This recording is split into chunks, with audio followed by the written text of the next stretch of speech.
afternoon, welcome to the Garden News. Your favorite newscast from the south of the south. My name is Flower. And my name is Flower. Now with our top stories.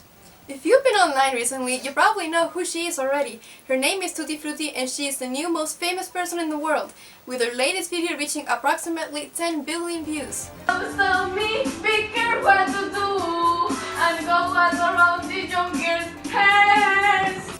That's a lot coming from someone born in this country, right? Our field reporter managed to get in touch with her. Now, let's hear about him. Good afternoon. My name is Flower. Tutti Frutti happily agreed to be interviewed. She said that she likes to support news channels from her country. Let's hear about her. It's been so hard for me, really. I am so happy that everything has worked out for me so far. It's like my dream from when I was a kid. She told us that she was born where these lands were still ruled by Britain. Her parents worked for one of the biggest landowners in the area, and they could barely spend time with her, but her passion for music helped her get ahead. She said that the reason she decided to become a singer was because when she was little, she loved listening to Michael Jackson, so when he died, she felt sad at the thought of his music being forgotten and decided to be just like him to keep his legacy. And keep his legacy she did. I love music. It gives me hopes and makes me happy. I love dancing and singing along because it is just in my nature. I don't know what I will be if it wasn't for music. And talk about music, she told us that after doing a cover of Michael Jackson's last song, she would start making her own music.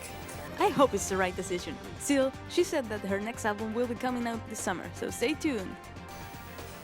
Moving on to our next story, you know what else is gaining popularity? The Flat Earth Movement, our favorite pre-scientific idea.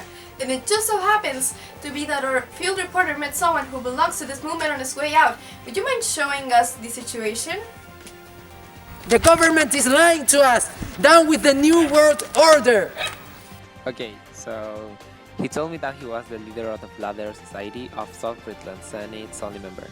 His name is Flatriel, and apparently he's protesting against the idea that there is a spare. Interesting. Is he open to an interview? Yeah, in fact, he asked me to interview him. He said that any way to promote his cause was welcome. Then let's hear about him. If you go to the beach and look at the sea, can you see any curvature?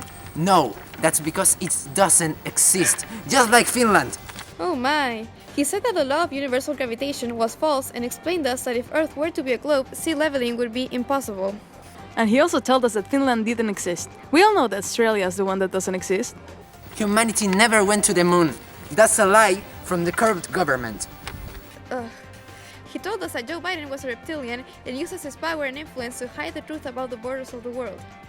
And speaking of corrupt governments, I think it's important to talk about the last story of the day. We recently got the information that the new country formed in the Antarctic continent is threatening us with war.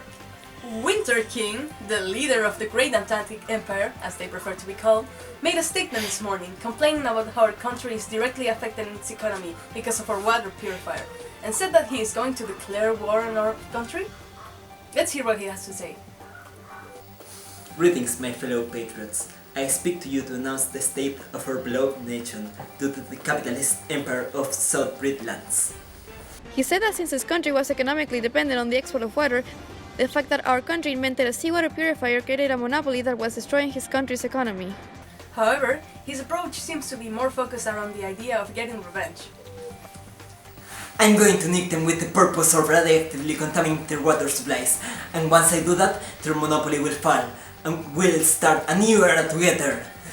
He said that the Antarctic Empire already started a program to create nuclear equipment. However, reports say he only hired 2 unemployed physics professors. Still, he said that his final goal was to end capitalism by nuking the whole world, so that it collapses and then rebuild it from scratch. Though when asked how he planned to rebuild it, he said that no one would understand. We don't know what is going to happen next, but if you want to know, stay tuned to Garden News. See you next Monday!